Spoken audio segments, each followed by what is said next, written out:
बच्चों, मेरा नाम है कल्पना और आप देख रहे हैं हेरी क्लासेस का यूट्यूब चैनल, जहां पर हम आज कक्षा 9 के पहले पार्ट के बारे में पढ़ेंगे।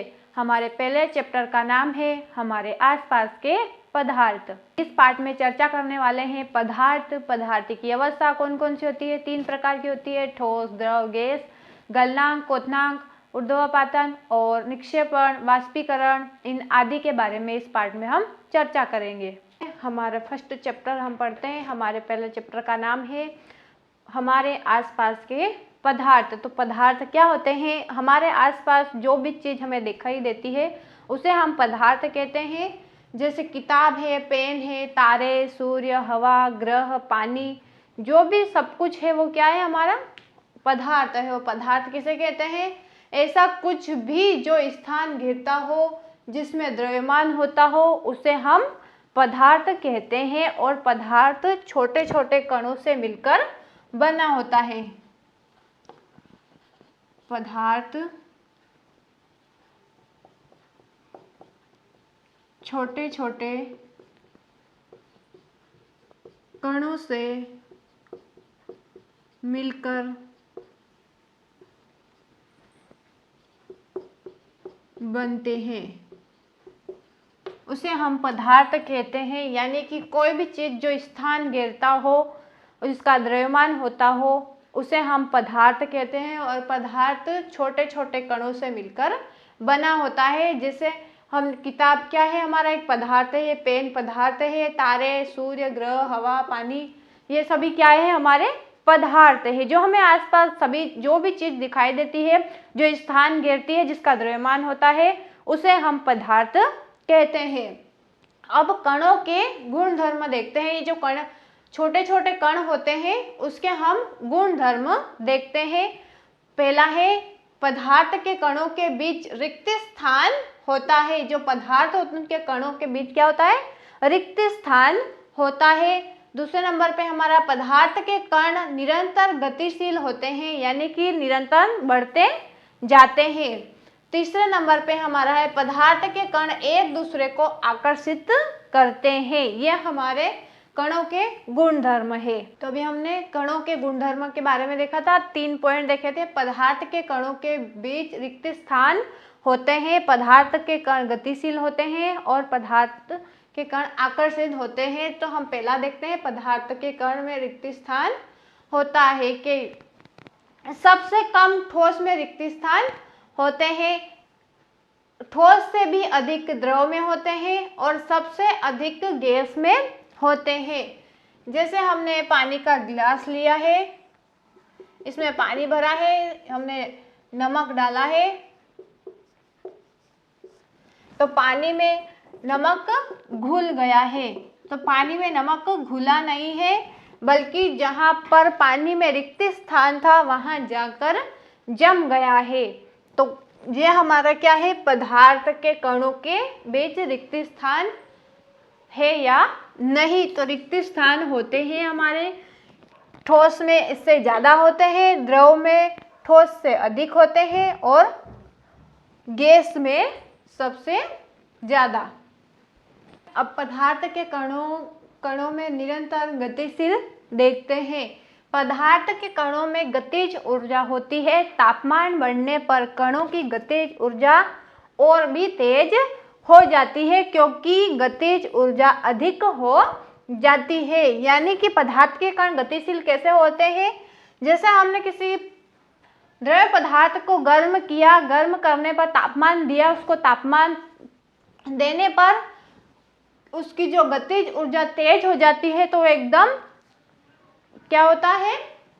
गतिशील होने लगते हैं। कणों की गति में सबसे कम ठोस में होते हैं, द्रवों में मध्यम में होती है और सबसे अधिक गैसों में होती है। तो जो हमारा पदार्थ के कण निरंतर गतिशील होते हैं वो किस कारण होते हैं? तापमान के कारण होते हैं। जब हम तापमान बढ़ाते हैं तो कणों में गतिशील बढ़ती है जाती है। किस कारण? गतिज ऊर्जा के अधिक होने के कारण। और सबसे कम ठोस में होता है, द्रवों में उससे कम, और सबसे अधिक गैसों में। कणों के गुणधर्म में हमारा तीसरा पॉइंट आ गया है, पदार्थ के कण एक दूसरे को आकर्षित करते हैं। इसमें आकर्षण बल लगता है, सबसे अधिक ठोस में होता है, मध्यम द्रवों में होता है और सबसे कम गैसों में होता है। जैसे ये हमारा नल है, इसमें से पानी आ रहा है, तो हमने यहाँ पर कुछ रख दिया है दबाव आकर्षण, तो ये जो पानी आ रहा है ये वापस इधर घूम के उसी जगह पर आ जाएगा, बीच में रुक तो जाएगा लेकिन उसी जगह पर आ जाए। तो ये कण क्या कर रहे हैं, एक दूसरे को आकर्षण कर रहे हैं, यानी कि पदार्थों के कणों के बीच आकर्षण बल पाया जाता है। सबसे अधिक ठोस में, द्रवों में कम और सबसे कम गैसों में होता है। तो ये हमारे कणों के गुणधर्मों में तीनों टॉपिक हो गए हैं। पदार्थ के कणों में रिक्त स्थान होते हैं, और दूसरा नंबर पे हमारा पदार्थ के कण निरंतर गतिशील होते हैं, और तीसरे नंबर पे पदार्थ के कण एक दूसरे को आकर्षित करते हैं। हमारे कणों के गुणधर्म हो गए हैं। अब हमारा नेक्स्ट टॉपिक है पदार्थ की अवस्था।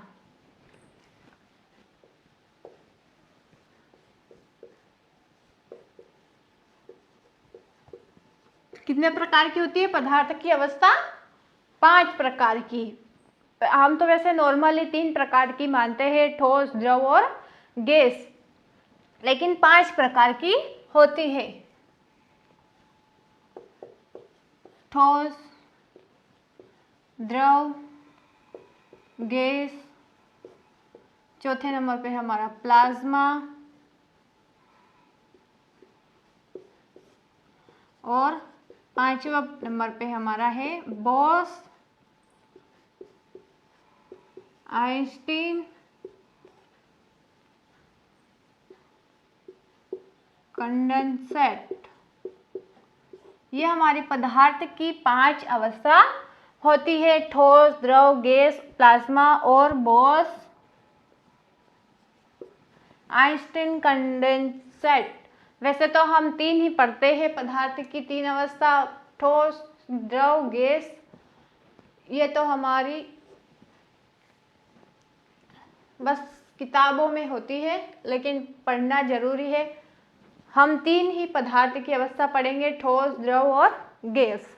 टॉपिक था पदार्थ की अवस्था 3 प्रकार की होती है, वैसे तो 5 प्रकार की, लेकिन हम 3 ही पढ़ेंगे, ठोस, द्रव और गैस।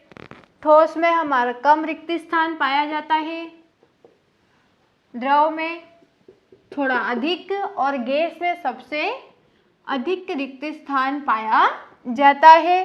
तो ठोस की निश्चित आकार होता है, निश्चित विमाएँ होती है, ये कठोर होता है, असंपीड़न होता है, निश्चित आयतन होता है, ये इसके उदाहरण है मेज, ईंट। द्रव में अनिश्चित आकार होता है, अनिश्चित विमाएँ होती है, इसका बहाव होता है, कम संपीड़न होता है, अनिश्चित आकार होता है, और इसका उदाहरण है पानी और दूध। जो भी लिक्विड है, तरल पदार्थ है, वो क्या है, ठोस के उदाहरण है। गैस का आकार निश्चित नहीं होता है, विमाएँ भी निश्चित नहीं होती है, इसका भी बहाव हो सकता है, अधिक संपीड़न होता है ये द्रव से, और अनिश्चित आकार होता है, इसका उदाहरण है ऑक्सीजन और मीथेन। तो हमारा नेक्स्ट टॉपिक है तापमान परिवर्तन के प्रभाव। जब हम तापमान देते हैं पदार्थ को, तो उसमें क्या परिवर्तन, क्या बदलाव आता है, उसमें हम पढ़ेंगे गलनांक बिंदु, क्वथनांक बिंदु, ऊर्ध्वपातन और निक्षेपण।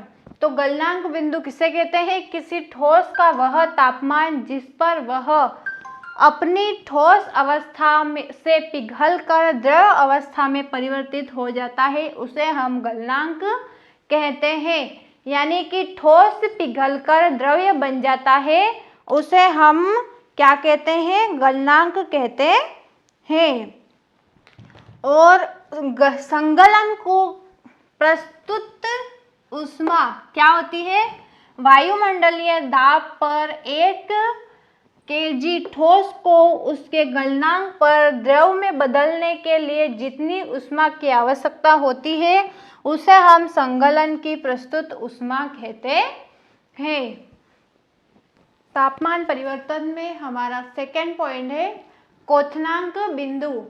किसी द्रव का वह तापमान जिस पर वह अपनी द्रव अवस्था को छोड़कर गैसीय अवस्था में परिवर्तित हो जाता है उसे हम क्वथनांक कहते हैं। गलनांक हमारा पहला टॉपिक था जिसमें किसी ठोस का वह तापमान जिस पर वह अपनी ठोस अवस्था को छोड़कर द्रव अवस्था में परिवर्तित होता था उसे हम गलनांक बिंदु कहते थे। और क्वथनांक बिंदु में हमारा द्रव का वह तापमान जिस पर वह अपनी द्रव अवस्था को छोड़कर गैसीय अवस्था में परिवर्तित हो जाता है उसे हम क्वथनांक बिंदु कहते हैं। और वाष्पीकरण की गुप्त ऊष्मा किसे कहते हैं? वायुमंडलीय दाब पर 1 kg द्रव को उसके क्वथनांक पर गैस में बदलने के लिए जितनी ऊष्मीय ऊर्जा की आवश्यकता होती है उसे हम वाष्पीकरण की गुप्त ऊष्मा कहते हैं। तापमान परिवर्तन में जैसे गलनांक हमें ठोस को पिघलाकर द्रव में परिवर्तित कर दिया उसे हम गलनांक कहते हैं और ठोस को परिवर्तित करके गैस अवस्था में बदलना क्वथनांक कहलाता है।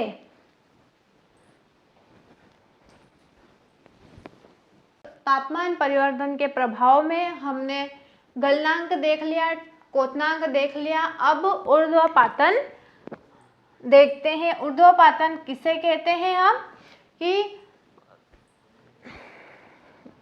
कोई भी पदार्थ द्रव अवस्था में परिवर्तित हुए बिना ही ठोस से सीधे गैस में बदलने की प्रक्रिया को क्या कहते हैं? हम ऊर्ध्वपातन कहते हैं। पदार्थ द्रव अवस्था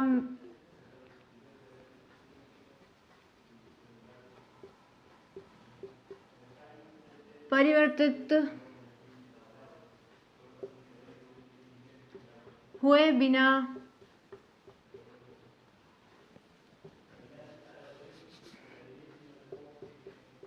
ठोस से सीधे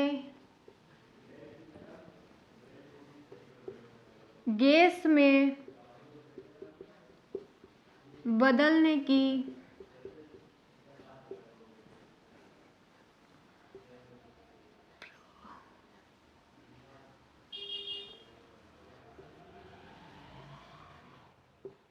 प्रक्रिया को ऊर्ध्वपातन कहते हैं। यानी कि कोई भी ठोस पदार्थ है वो द्रव अवस्था में परिवर्तित हुए बिना ही सीधे किसमें बदल जाता है? गैस अवस्था में बदलने की प्रक्रिया क्या कहलाता है? ऊर्ध्वपातन कहलाता है। यानी कि हमने किसी ठोस को गर्म किया तो वह द्रव बनेगा, लेकिन द्रव नहीं बनने के बजाय वह गैस में परिवर्तित हो जाएगा, उसे हम ऊर्ध्वपातन अभिक्रिया कहते हैं। और निक्षेपण किसे कहते हैं? गैस अवस्था से सीधे ठोस अवस्था में परिवर्तन की प्रक्रिया को हम निक्षेपण कहते हैं। गैस अवस्था से ठोस में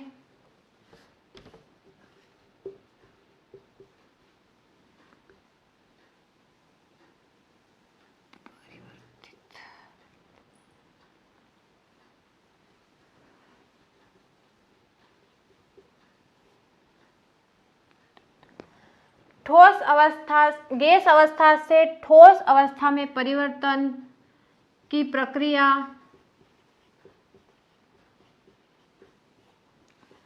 निक्षेपण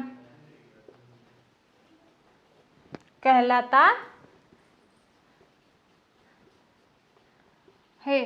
तो हमने तापमान परिवर्तन के 4 बिंदु पढ़ लिए: क्वथनांक, गलनांक, क्वथनांक, ऊर्ध्वपातन और निक्षेपण। तो गलनांक किसे कहते हैं वो देख लिया हमने, क्वथनांक देख लिया, ऊर्ध्वपातन देख लिया। पदार्थ द्रव अवस्था से परिवर्तित हुए बिना ठोस से सीधे गैस में बदलने की प्रक्रिया को हम ऊर्ध्वपातन कहते हैं। और निक्षेपण गैस अवस्था से ठोस अवस्था में परिवर्तन की प्रक्रिया को हम निक्षेपण कहते हैं। तो अभी हमने पढ़ा, उसका हम एक शॉर्ट ट्रिक में देखते हैं। ठोस से द्रव अवस्था में बदलना क्या कहलाता है? संगलन कहलाता है। और द्रव से गैस में बदलना वाष्पीकरण कहलाता है। ठोस से गैस में परिवर्तित होना ऊर्ध्वपातन कहलाता है। और गैस से सीधे ठोस में बदलना निक्षेपण कहलाता है। और द्रव से ठोस में बदलना जमना कहलाता है। और गैस से द्रव में संघलन कहलाता है। हमने इस पाठ में यही ठोस, द्रव, संघलन, ऊर्ध्वपातन, निक्षेपण इन आदि के बारे में पढ़ा है। हमारा पहला पाठ समाप्त हो गया है। अगर आपको हमारी वीडियो अच्छी लगी तो आप नीचे कमेंट बॉक्स में बताइएगा। और अगर कोई दिक्कत है, डाउट है तो भी ज़रूर बताइएगा। हमारे चैनल को सब्सक्राइब कीजिए और लाइक कीजिए। Thank you.